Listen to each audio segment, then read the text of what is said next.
Good morning and welcome to Daily Tanya. Today is Monday, the 16th day of Sivan. And today we start chapter 6 in Shar, Haychud, והאמונה, the second part of Tanya, talking about the unity, the oneness of Hashem, the faith in Hashem. Let's begin with tzedakah. Gedela tzedakah shemekareves es hageula. So the Alter Rebbe here continues explaining the concept of the names of God, Havaya and Elokim, which in the beginning of this part of Tanya, the Alter Rebbe talks about the verse, V'yadata yom, we need to know, Ki Hashem hu Elokim, that Hashem, Havaya, is Elokim. And we explained the names of Havaya, the Yud, the Hey, the Vav, and the Hey represents the power of Hashem, of creation that is beyond time. And this is the constant creation, perpetual creation, that everything needs to be created constantly. The name Elokim represents the power of Hashem in concealing his infinite power. And that itself is also something which is just like the creation is something which is beyond understanding, creating something from nothing. Same thing is the power of concealing is beyond our understanding. And the Alter Rebbe brought the example of the sun, as it says, Ki shemesh u'mogen Hashem Elokim, like the sun and its shield. The sun shines, and in order for the sun to be able to shine in a way that we shall not be completely consumed in the sun and annihilated by the sun needs a shield. The same thing is the Havaya and Elokim. Havaya is the force, the godly force that emanates and brings the light of Hashem. Elokim conceals. And here the Alter Rebbe now goes on to explain that the concealment of godliness is something that is part of the creation itself. It's not just that it's blocking the light, but it is something which enables us to exist. And he's going to explain also that there are two types of concealment. There is a type of concealment that you conceal when you want to completely reduce something, not to give. There is a concealment that is given, that is there because you want to give. And what does that mean? Just to give an example, when let's say you need to give something, a gift to someone you don't want to give. You're giving it because you have to. Let's say an employer that you have to give him a birthday gift that you don't really like, you don't really want to do it, but you have to do it. Otherwise, you're going to lose your job. So you give it. But there is a concealment of the giving, meaning you don't really want to give. That's one type of concealment. Then there is another type of concealment. A concealment which is for the sake of giving. For example, when you want to teach your child or a young student something, a deep concept, that if you're going to tell them the concept the way it is, it's going to go fly over his head. He's not going to get it. So you need to conceal the light, the depth. You're using metaphors, you're concealing, but there the concealment is a purpose, is done for the purpose of giving, because you want to give. Hashem concealed himself in order for us to exist. And Alter Rebbe goes on to say that this is the whole concept of nature. Nature is a constant miracle. What is nature? God created the world, and he concealed himself. The name Elohim is the concealment of godly light, which creates nature, and for that reason, says the Alter Rebbe, brings from the earlier sages that say that the word Elohim has a numerical value of 86. We learned in the beginning of this part of Tanya that numerical values in the Hebrew language has meaning. So when you have two things that have a similar numerical value, that means that there is a connection, a relation between them. The word nature, hateva, also has a numerical value of 86. So Elohim, the God's name, is 86. Hateva is 86. In Hebrew, hateva, which means nature, has also another meaning.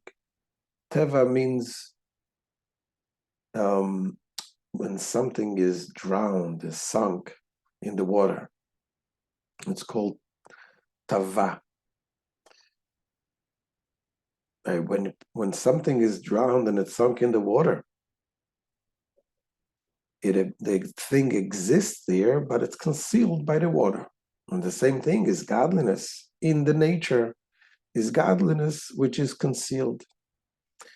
Teva also has the meaning of something which is settled in a set way, not a constant way. When you see something that is constant, that is settled, then you tend to just expect it as natural. The sun rises, the sun sets every day. You plant seeds in the ground and it grows. You throw something up, it comes back down.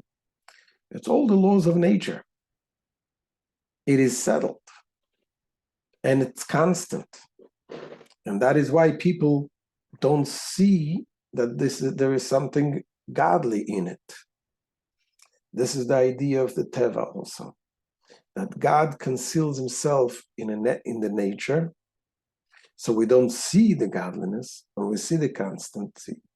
But this is all part of Hashem's bringing. The purpose of the nature is for us to be able to feel ourselves as separate entities and a separate existence.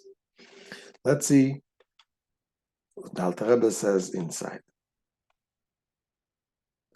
Says the Alter Rebbe, "V'hinei, Shem Elokim u'Shem Midas Agvura v'Atzimtzum." Now the name Elokim is the name which indicates the attribute of Gevura and Tzimtzum.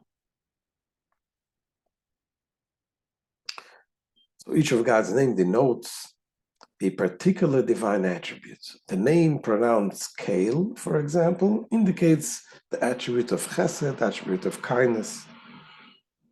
As in the verse, the kindness of Kael endures throughout the day. Likewise, the name that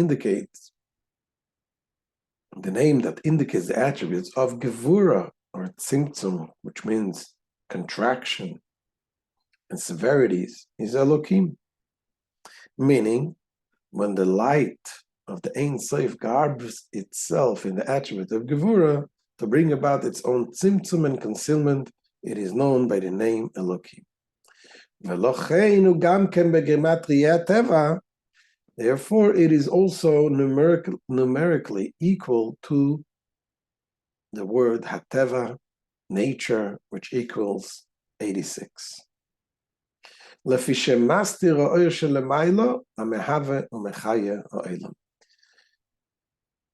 the divine name Elohim, conceals the supernal light that brings the world into existence and gives it life. And it appears as though the world exists without having to be constantly renewed, as if permanently programmed and is conducted according to the laws of nature, independently of any supernatural influence. That's what it's out. That's what it looks like. Says the Alter Rebbe, "V'shem Elokim zeh u'mogin v'natek l'shem Havaya." Now this name Elokim, not as it exists in its supernal source, but as it acts through the attributes of Gevura, so that the world appears to be conducted in a natural manner. This name Elokim is a shield and a sheath for the name Havaya. As I mentioned, the name Havaya is the power of the creation. Shemesh Magin Hashem Elokim. And this name Elokim conceals the name Havaya, lehalim o'oyer v'achayus animshem Shem Havaya me'ave me'ayin leyesh, concealing the light and life force that flows from the name Havaya, the Yud, the Hey, the Vav, and the Hey, and brings creation into existence from not. This being the purpose of Havaya, the name itself meaning to bring into existence. This light and life force is concealed by Elokim, so that it should not be revealed to the creatures, which would thereby become absolutely nullified. If the godliness will be revealed without any filtering, without any contractions or concealment, we wouldn't be existing as separate entities, as we said earlier, just like the light of the sun within the sun itself is completely nullified. Says the Alter Rebbe, now this concealment is really also a kindness. This restriction is also a kindness. Why? Because that's the only way that the world can become revealed, through the concealment. The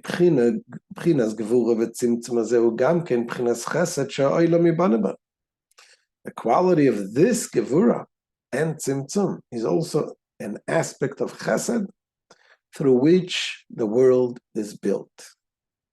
And again, we said that this is, what does it mean?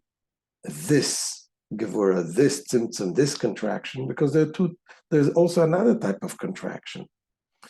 As we said before, there's a contraction that God conceals for the evil to be created. Just like when you completely conceal yourself, you don't want to give something to someone, but for whatever reason you have to do it. God wants the evil to exist in this world, but He reduces the light to the maximum, so it has what it has. But that is a real, true concealment for the sake of concealment. And our job how do we interact with the evil in this world is by abstaining from them. When there is a challenge and we do not come in contact with them, we break their existence, that's how we elevate them. But here, when we're talking about the contraction, which is for the sake of creation, then that is also part of kindness, part of chesed, which brings the world into the creation. And this is the quality of gevura, restriction, the severity, which is included in chesed. Meaning this is a form of gevura, which an act of chesed is accomplished. As such, it is included within chesed. Just like when you act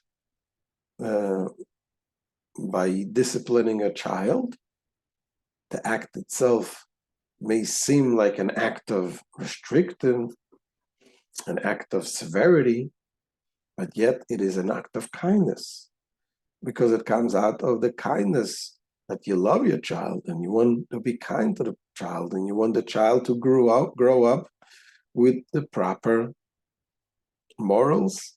So you discipline the child. So that is part which the Gevura is included in the Chesed. This is the end of today's shir. We'll see you, Bezrat Hashem, tomorrow. Have a wonderful day.